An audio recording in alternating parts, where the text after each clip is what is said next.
प्रिय विद्यार्थियों, आशा है कि आप घर पर स्वस्थ होंगे और अपनी बोर्ड परीक्षाओं की तैयारी सुचारू रूप से कर रहे होंगे। आपकी बोर्ड परीक्षाओं से ही संबंधित हम आज एक प्रश्न लेकर आए हैं। साहित्यिक परिचय का कैसे लिखें परीक्षा में साहित्यिक परिचय, यह प्रश्न आपकी परीक्षा में पूछा जाता है। और इस साहित्यिक परिचय को हम कैसे लिखेंगे, कितना लिखेंगे कि हम इसमें अधिकतम अंक प्राप्त कर सकें, तो इस वीडियो को ध्यान से देखना। जब हम किसी साहित्यिक परिचय लिखते हैं, किसी भी कवि का साहित्यिक परिचय लिखते हैं, तो उसमें कुछ महत्वपूर्ण बिंदु होते हैं जिन बिंदुओं को लिखकर हम अधिकतम अंक प्राप्त कर सकते हैं। वो बिंदु कौन कौन से हो सकते हैं, वो आपको स्क्रीन पे दिखाई दे रहे हैं। वो बिंदु हैं भूमिका, जन्म तिथि एवं जन्म स्थान, माता पिता, शिक्षा दीक्षा, कार्यक्षेत्र, प्रसिद्ध रचनाएं, पुरस्कार, साहित्यिक विशेषताएं, भाषा शैली और अंत में मृत्यु, अगर साहित्यकार का निधन हो चुका है तो। अगर साहित्यकार जीवित है तो उस पर यह बिंदु, यह पॉइंट लागू नहीं होगा। तो इस प्रकार हम देखते हैं, अगर हम अपने प्रश्न को इस तरह से व्यवस्थित करें, अपने उत्तर को इस ढंग से लिखें कि 10 के 10 पॉइंट उसमें लिख दें, तो यह संभव है कि जो मूल्यांकन करता है वो आपको अधिकतम अंक प्रदान करेगा। क्योंकि हमारा उत्तर जितना ज़्यादा व्यवस्थित होगा उतने ही हमें संभावना रहती है अधिक अंक मिलने की। अगर हम देखें ये 10 पॉइंट जो हैं, अगर इसमें हम 3 या 4 पंक्ति लिखते हैं हर पॉइंट में, तो हमारी कुल पंक्तियां हो जाती हैं 40 या 45 के आसपास।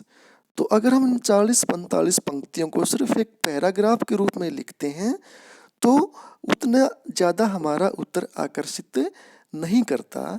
बजाय इसके अगर इन्हें हम इस तरह पॉइंट्स में लिखें, तो अगर इस तरह हम पॉइंट्स में लिखते हैं तो अगर मूल्यांकन करता सरसरी तौर पर भी आपके उत्तर को देखता है तो उसको ये 10 पॉइंट बिल्कुल बाहर लिखे हुए दिखाई देंगे और उसे पता लगेगा कि हाँ, बच्चे ने मेहनत कर रखी है, बच्चे को सब कुछ पता है, तो आपको खुले मन से, खुले दिल से अंक प्रदान करेगा। तो इसे देखते हैं हम। उदाहरण के लिए हम मान लेते हैं कि प्रश्न पत्र में आता है हरिवंश राय बच्चन जी का साहित्यिक परिचय लिखें। तो इसे हम कैसे लिखेंगे, देखें। सबसे पहले जो पॉइंट आता है भूमिका का, भूमिका में क्या लिखना देखो। हिंदी साहित्य के आकाश में समय समय पर अनेक नक्षत्र रूपी साहित्यकार पैदा हुए हैं जिन्होंने अपने ज्ञान रूपी प्रकाश से न केवल हिंदी साहित्य अपितु समस्त साहित्य जगत को आलोकित किया है। आज हम उन्हीं नक्षत्रों में से एक महान कवि हरिवंश राय बच्चन जी का जीवन परिचय प्रस्तुत कर रहे हैं। तो ये जो 3-4 पंक्तियां हैं, ये हर साहित्यकार के लिए एक जैसी हो सकती हैं, क्योंकि हम जो हमारे पाठ्यक्रम में है वो अधिकतर सारे ही साहित्यकार प्रसिद्ध हैं।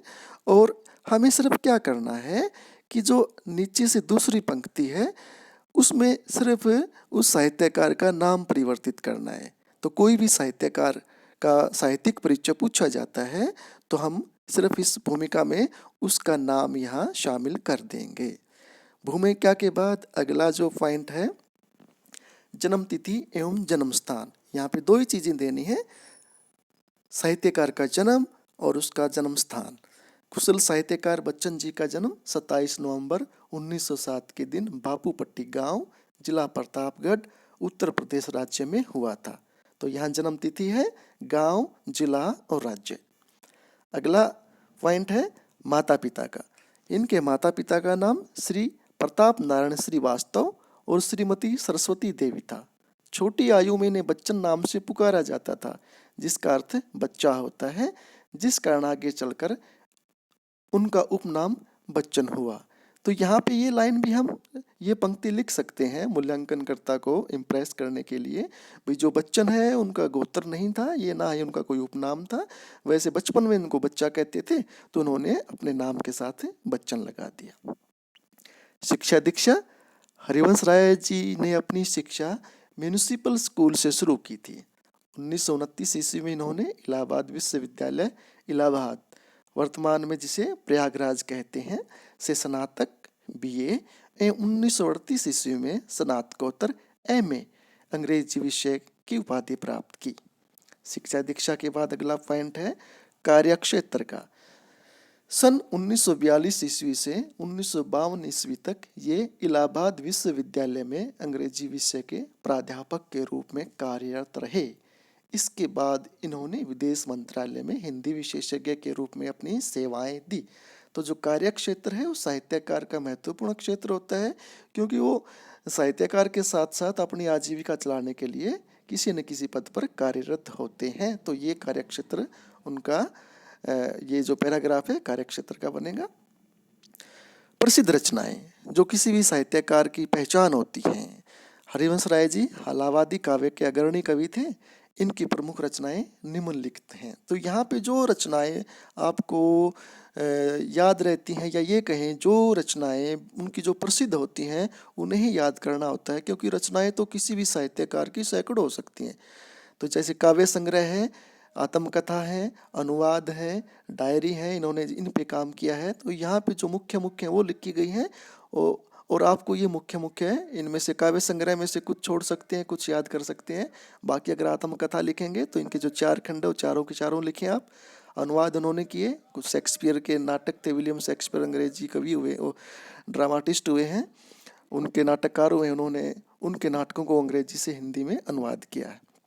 तो प्रसिद्ध रचनाएं में जो कवि की प्रसिद्ध रचनाएं होती हैं वही हमें लिखनी होती हैं, जिन पे मुख्यतः उन्हें पुरस्कार मिला हुआ होता है। उसके बाद है पुरस्कार का, जो पुरस्कार है सम्मान। 1969 ईस्वी में भारत सरकार द्वारा इनको साहित्य अकादमी पुरस्कार दिया गया। हर साल भारत सरकार साहित्यकारों को पुरस्कार देती है, जिसे साहित्य अकादमी पुरस्कार कहते हैं। हर भाषा के लिए होता है, तो इन्हें हिंदी भाषा का 1969 ईस्वी में मिला। 1976 में हिंदी साहित्य में इनके योगदान के लिए पद्म भूषण से सम्मानित किया गया, जो भारत के सर्वोच्च सम्मान है। भारत रत्न है, पद्म विभूषण, पद्म भूषण, पद्मश्री। तो इन हरिवंश राय जी बच्चन को इनमें से एक सम्मान पद्म भूषण मिला हुआ है। हरिवंश राय जी को सरस्वती सम्मान, नेहरू अवार्ड, लोटस अवार्ड से भी सम्मानित किया गया था। तो यहाँ पे हमें पुरस्कार वाली जो हेडिंग है उसको लिखना है। साहित्यिक की विशेषताएं। कुछ साहित्यकार ऐसे होते हैं जिनकी जो अपने लिए अपनी अपनी विशेषताएं लिए हुए होते हैं। तो इनकी जो विशेषताएं थी, ये प्रेम, सौंदर्य और मस्ती की भावना। अगर आप इनकी मधुशाला को पढ़ेंगे तो वो पूरी की पूरी प्रेम, सौंदर्य और मस्ती की भावना से परिपूर्ण है। व्यक्तिकता की भावना, सामाजिक भावना, मानवतावादी भावना, ये इनकी प्रमुख साहित्यिक विशेषताएं रही हैं। उसके बाद है भाषा शैली। किसी भी कवि की, साहित्यकार की एक पहचान उसकी भाषा से भी होती है। तो कवि ने अपनी अनुभूतियाँ सहज और स्वाभाविक ढंग से व्यक्त की हैं। सामान्य बोलचाल की भाषा को काव्य भाषा की गरिमा प्रदान करने का सर्वाधिक श्रेय निश्चय ही बच्चन को जाता है। हिंदी में कवि सम्मेलन की परंपरा को सुदृढ़ और जनप्रिय बनाने में बच्चन का असाधारण योगदान रहा है।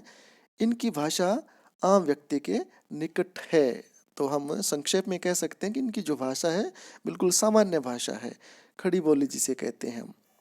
और अंत में है मृत्यु। हरिवंश राय जी का 18 जनवरी 2003 में 95 वर्ष की आयु में बम्बई में निधन हो गया। बम्बई जिसे मुंबई कहते हैं।